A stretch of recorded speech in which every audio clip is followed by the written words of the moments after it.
So today I wanted to share a little bit about my retreat experience this winter, since we're kind of on that roll this week.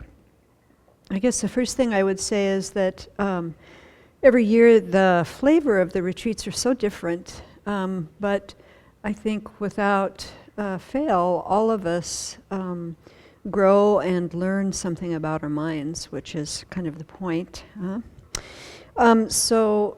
In the fall, I had some surgery on my ankle, and so much of the retreat time was spent recovering. And so really, this retreat for me was a retreat of acceptance, because I wasn't able to do many of the things that I usually do. And my mind rebelled against that a bit. So I worked with that. So I wanted to share a little bit about how I worked with that. The first thing that happened that I noticed was, because I was in bed a lot and wasn't able to sit properly, couldn't go to the meditation hall, those kinds of things. And I watched how my mind started reminiscing about past activities where I was very active. Riding bike, swimming, these kinds of things, vacations I took, it's quite interesting how my mind just went to that. And so the first thing was to turn my mind away from that fantasy thinking and get back to what was happening in the moment, and really work on acceptance.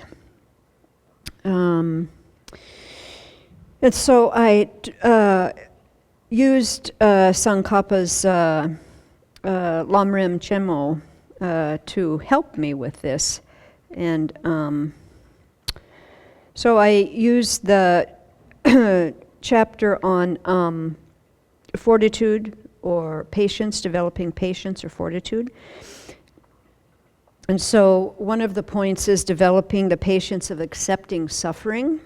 And suffering here isn't just physical, it certainly can be mental. Most of the time it is mental.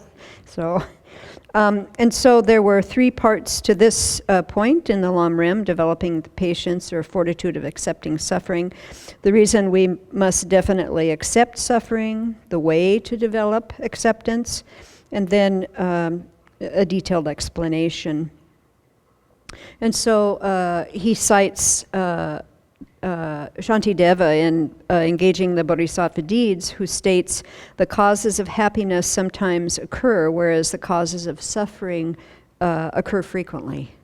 So right there, you can see that if you don't accept that suffering is going to be part of our existence here, we're going to be miserable. Yeah. So we have to dismantle this idea that we can get all our duckies in a row and then everything's going to be smooth, because who has done that? Huh? Yeah, not in samsara. Yeah, it's impossible. Yeah, and of course you have to kind of balance your mind with that, because if you take that fully and then it's like, then you fall into discouragement, like what's the use? That's not helpful either. So it's accepting what it is but working with it. So it takes some time to actually get to that. And Tsongkhapa writes, as you continually experience whatever suffering is appropriate to you, which is an interesting way to say it, yeah? You absolutely must know how to bring it into the path. Otherwise, you either generate hostility or you become discouraged about cultivating the path, and of course, either of those are great hindrances. We don't get anywhere. We spin our wheels if we're in any of those mind states.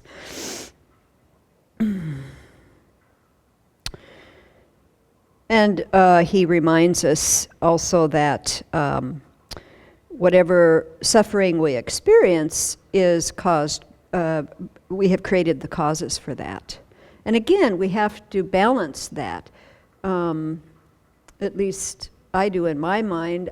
it's easy for me to taint my thinking with some of the Christian things that I have picked up in my lifetime. So, if I'm suffering, then I did something bad and I'm a bad person. So you really have to be careful about how you take these things in and work with them, I think, in your mind. And then the ways to develop acceptance.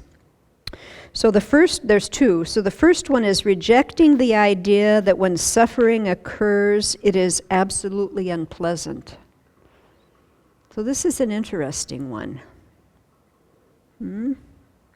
So again, engaging in the Bodhisattva deeds, Shantideva writes, if there is a remedy, why be displeased? If there is no remedy, what is the use of being displeased? Also, he states, I shall not be impatient with heat, cold, wind, and rain, illness, bondage, beatings, and so on. If I am, the harm increases. And I really saw that this winter a lot. If, or any time that my mind was not calm and balanced, whenever my peace of mind was disturbed, my pain was greater. Over and over and over again, I saw that. And so I really believe that if we work with our minds properly, we have the capacity to tolerate and withstand anything that happens to us physically, yeah? But it is a practice of working with the mind. And then the second point, showing that it is appropriate to accept suffering. And here we can reflect on the good qualities of suffering, and these are interesting. So suffering has 5 good qualities. The good quality of spurring you on to liberation. Because if we had no suffering, there would be nothing kind of to bounce off to and wanting to be free of this existence. So, it's helpful to think of it that way. The second is the good quality of dispelling arrogance. Because when suffering strikes us, it reduces our sense of superiority, that I'm invincible, nothing's going to happen to me, I have all my duckies in the line, and everything's great, and then kaboom, yeah. The third one is the good quality of causing you to shun non-virtue.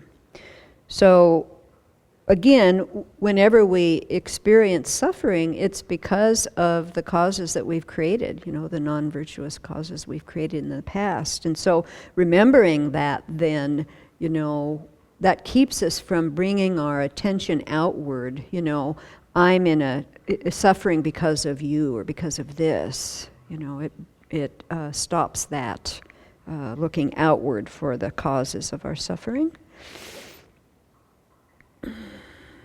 The fourth one is the good quality of causing you to like cultivating virtue.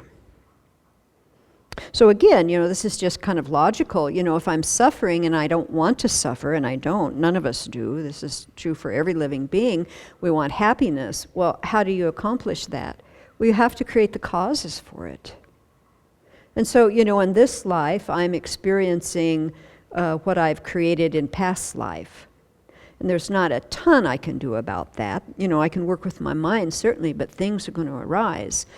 So if I put my attention on what I'm doing today, which is going to create either suffering or happiness in the future, now I have something to hold on to. Now I have something to kind of control, if you will. So that's where I want to put my attention. That's where I want to put my effort. And then, of course, the beautiful thing that happens is when we do that, it brings some peace of mind right now in this life. Because whenever you're living in virtue, you're not miserable. Yeah, it's a peaceful place. It's a lovely place. So it was a very fruitful experience this winter, I would say. And I guess the last thing I would say about this winter is that I kind of thought about it as a dress rehearsal, if you will, for death when it comes, because it's going to come. And it's going to have many of the same aspects as what happened when, I'm ill and not feeling well and suffering and pain and da-da-da.